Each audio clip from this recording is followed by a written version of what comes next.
Olá pessoas, espero que estejam todos bem. Esse vídeo é o nosso segundo vídeo da série sobre a África Antiga.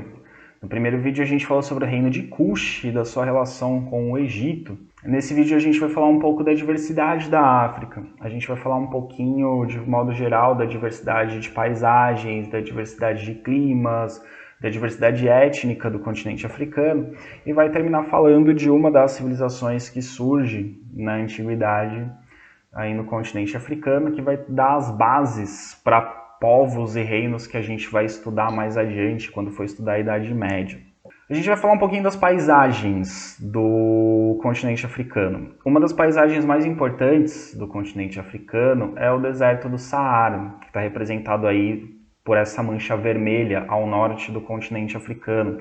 Boa parte dos povos e civilizações da África vão ter alguma relação com esse deserto. A gente vai falar bastante dele quando for falar da Idade Média, mas para vocês entenderem, o deserto do Saara é uma grande faixa desértica que vai praticamente desde o Oceano Atlântico a oeste até o Mar Vermelho a leste, e ele chega bem perto do Mar Mediterrâneo ao norte. Então o norte da África é predominantemente dominado por esse deserto, que é o deserto do Saara, que é o mais famoso do mundo. Apesar de não ser o maior, provavelmente é o mais famoso. Dentro do deserto, além daquela paisagem de areia infinita que a gente está acostumado, ele tem outras paisagens. Na verdade, o deserto ele tem paisagens variadas.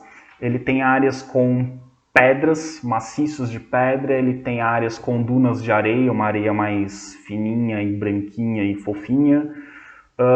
Tem algumas regiões com tufos de capim esparsos, né, espalhados, e tem as bacias de sal. Aliás, o sal é um produto muito importante. A gente vai ver que ao longo da história da África, o controle das minas de sal geralmente garantia bastante prosperidade aos povos, porque o sal é utilizado para conservar alimentos, né? Não tinha geladeira antigamente, né? Na antiguidade, na Idade Média, na Idade Moderna, não tinha geladeira. O sal era utilizado para conservar os alimentos. E ao longo de todo o deserto existem os oásis. O que são os oásis? Oásis são locais com água. Essa água vem de minas subterrâneas, vem de lençóis de água. Então essa água brota na superfície e forma espécies de lagos. E essa água fertiliza um pouco das terras em volta. Então crescem algumas palmeiras, algumas plantas em volta dessa água. Então é como se o oásis fosse uma ilha de água e fertilidade no meio do grande deserto. E para os viajantes, né, para as caravanas de viajantes, os comerciantes que atravessam o deserto levando mercadorias de uma região para outra da África, tem nos oásis um lugar de descanso. Então os oásis eram pontos estratégicos, eles vão ser disputados pelos povos que habitavam o norte da África. Outra característica do deserto é que ele é um local de temperaturas extremas. Durante o dia, a temperatura pode chegar a 40, 50 graus Celsius. Consegue fazer mais calor do que em Uruguaiana. E à noite, a temperatura pode chegar a 5, 10 graus, eventualmente temperaturas negativas. Assim, é raro isso acontecer, mas já houve registros, inclusive, de neve no deserto à noite. Então a gente sempre pensa no deserto como um lugar muito quente, mas ele é muito quente durante o dia. À noite ele é muito frio. Então aí a gente tem as paisagens do deserto, né? Essa é a mais conhecida que a gente tem. Ali tem um caravaneiro, né? Um comerciante levando seus produtos com seus camelos e ao fundo a paisagem dessa areia fininha e fofinha que não acaba nunca, são as dunas de areia. Aqui a gente tem o oásis, então percebam aqui, né, ele é como se fosse um laguinho, né, e em volta aqui dele cresce uma vegetação, crescem algumas árvores, algumas plantas, então é um local onde os viajantes param para tomar água, para dar água para os animais, né, e para descansar um pouco, encontram sombra, né, para se proteger do sol, então eles descansam e seguem viagem. Então esses oásis são pontos estratégicos no deserto, né, servem para pontos de parada e abastecimento dos viajantes. Ao sul do deserto do Saara começa a mudar a vegetação, então a gente tem aqui, né, essa mancha aqui é o deserto, né, essa cor aqui, ó. Ao sul do deserto, a vegetação começa a mudar. A gente tem as estepes, né, que é uma vegetação um pouco mais baixa. Depois a gente tem as savanas, que é essa parte amarela. As savanas são uma paisagem muito comum da África.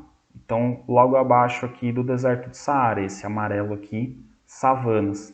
Essas savanas são campos abertos, com poucas árvores, e as árvores são baixas. A savana é a paisagem do Rei Leão, por exemplo.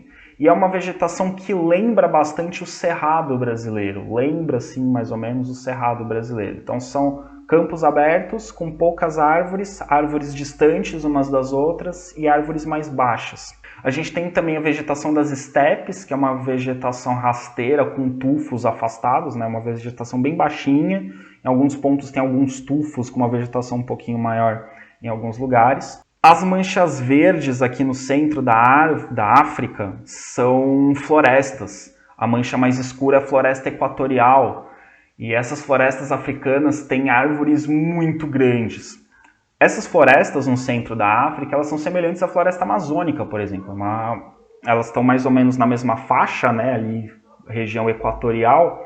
Então elas têm um clima e o aspecto da floresta lembra bastante a floresta amazônica. Então o centro da África tem essa vegetação densa.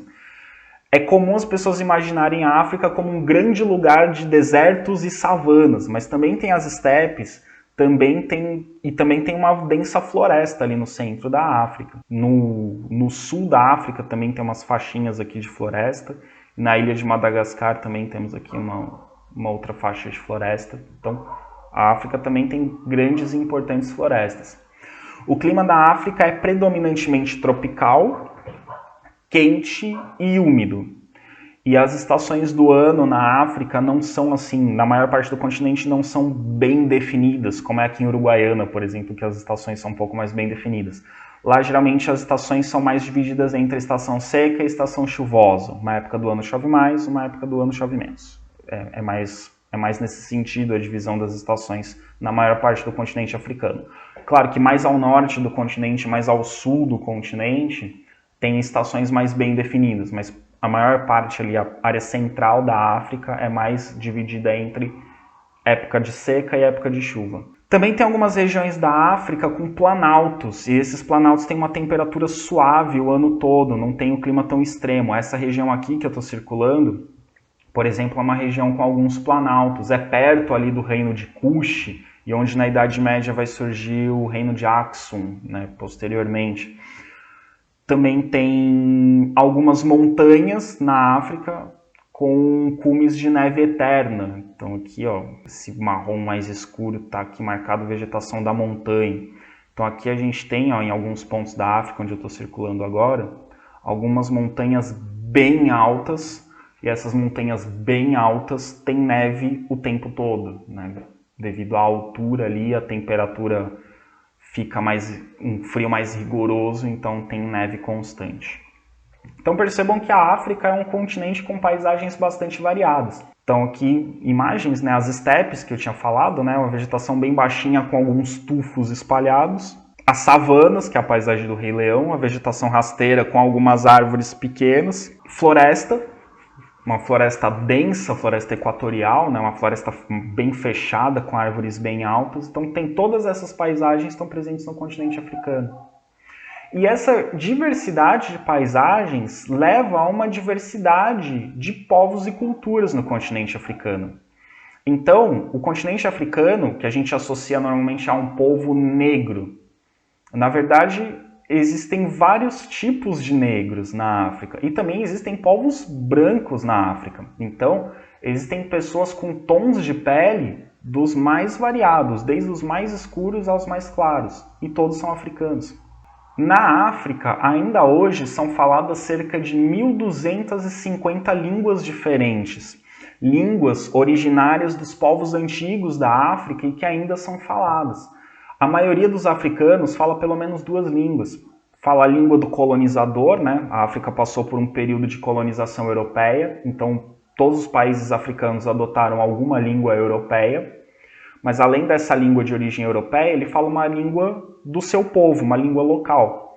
E assim, eu disse que a maioria fala pelo menos 2, mas o mais comum é falar pelo menos 3 línguas. A língua do colonizador, a língua da família dos pais, e a língua da família do pai e a língua da família da mãe. Então, geralmente, os africanos são poliglotas, eles falam várias línguas. Um exemplo bem interessante, a África do Sul. A África do Sul é um país com vários povos diferentes convivendo lá dentro. E a África do Sul tem hoje 11 línguas oficiais. Então, todos os comunicados do governo têm que ser publicados em 11 línguas diferentes. Inglês, afrikaner, que era uma língua que misturava inglês com holandês, que foram os colonizadores da África do Sul, e as várias línguas locais, dos povos locais. Então, na África ainda hoje se falam muitas línguas diferentes. Isso é um sinal dessa diversidade cultural. Que a gente tem uma visão um tanto quanto preconceituosa sobre a África, que África é tudo a mesma coisa, mas não. É um lugar com uma grande multiplicidade de cultura, de religião, de língua, de etnias. E esses povos, diferentes povos da África, tinham contato uns com os outros. Então essas culturas também foram se mesclando, foram se intercalando. Uma cultura foi aprendendo coisas com as outras. Então é uma característica também do continente africano as intensas trocas culturais entre os diferentes povos que vivem ali. E uns vão absorvendo costumes e valores uns dos outros. O resultado de tudo isso, dessa diversidade étnica, diversidade cultural, com a diversidade de paisagens, é que a África também tem uma grande diversidade, além de geográfica e humana, uma grande diversidade histórica. Os vários povos da África tiveram histórias diferentes, como a gente pode comparar o Egito Antigo, que está na África, com o reino de Kush. Tiveram proximidade, tiveram muitas coisas em comum, mas tiveram momentos diferentes de predomínio, de expansão, de prosperidade ou de declínio. E os outros povos que viviam na África também tiveram desenvolvimentos diferentes ao longo da história. Seguiram caminhos diferentes. A maioria não construiu grandes cidades, grandes templos, não ergueram grandes obras como os egípcios, mas tiveram outros caminhos de desenvolvimento. Por exemplo, eu comentei com vocês que no Egito Antigo eles não conheciam o ferro chegou lá muito tempo depois.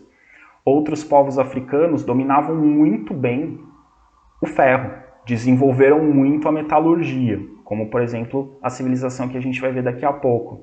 Uma das culturas mais importantes da África e que a gente vai destacar nessa aula de África Antiga é a cultura Anuak. A cultura Anuak se desenvolveu por volta de 900 a.C. até 200 depois de Cristo. Então ela avança bastante na antiguidade. Essa cultura Anuak se desenvolveu onde hoje fica a Nigéria. Aliás, onde hoje fica a Nigéria, depois vai se desenvolver a cultura Yorubá. A cultura Yorubá é a cultura de origem dos povos africanos que foram escravizados e trazidos para o Brasil. Mas isso é um tema de uma outra aula bem mais para frente, tá? Não é agora. Agora a gente vai focar na cultura Anuak. A cultura Anuak é responsável pela fabricação das cerâmicas mais antigas de que se tem notícia na África.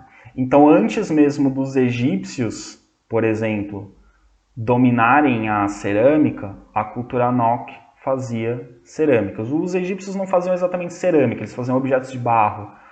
A cerâmica mesmo, a cultura Anuak, do outro lado da África, né? O Egito está no extremo leste da África, a cultura Anuak se desenvolveu na parte oeste da África, do outro lado do continente. A cultura Anuak também fazia muitas esculturas de cerâmica. Essas esculturas tinham tamanhos variados, podiam ser pequenininhas, de 9 centímetros até 1,20 m de altura, né? Esculturas quase de tamanho humano. E essas esculturas, elas chamam muita atenção porque eles faziam muitas cabeças humanas. E essas cabeças tinham algumas características particulares, como olhos grandes, arregalados, e eles faziam furos nas pupilas, nas narinas e na boca. Ou seja, as partes do crânio que tem furos, né, que tem entradas, eles faziam esses furos nas estátuas, né, nessas esculturas de cabeças humanas. E geralmente eles faziam coques, vários tipos de coques, que vocês vão ver que são coques característicos africanos, ainda hoje se usam. Essas esculturas de cerâmica de cabeças humanas são algo muito característico dessa região e depois, em outros momentos, outras culturas africanas dessa mesma região também vão fazer cabeças humanas com outros materiais. Então isso é algo que nos chama a atenção.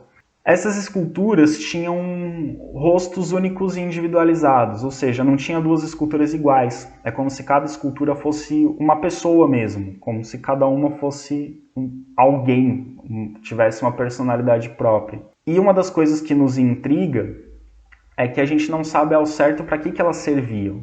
Não se sabe se elas eram, por exemplo, retratos de chefes, uma espécie de monumento, uma homenagem a alguém, se de repente representavam personagens lendários, se representavam alguma lenda, alguma divindade, algum herói da mitologia. A gente não sabe o que elas representavam. Podia ser simplesmente um enfeite, podia ser simplesmente uma obra de arte, podia ter um valor político, podia ter um valor religioso. A gente não sabe. Mas são uma característica dessa cultura e que através dessas esculturas a gente consegue perceber a capacidade técnica desse povo e o tipo de material que eles usavam, que tipo de recursos eles tinham à disposição.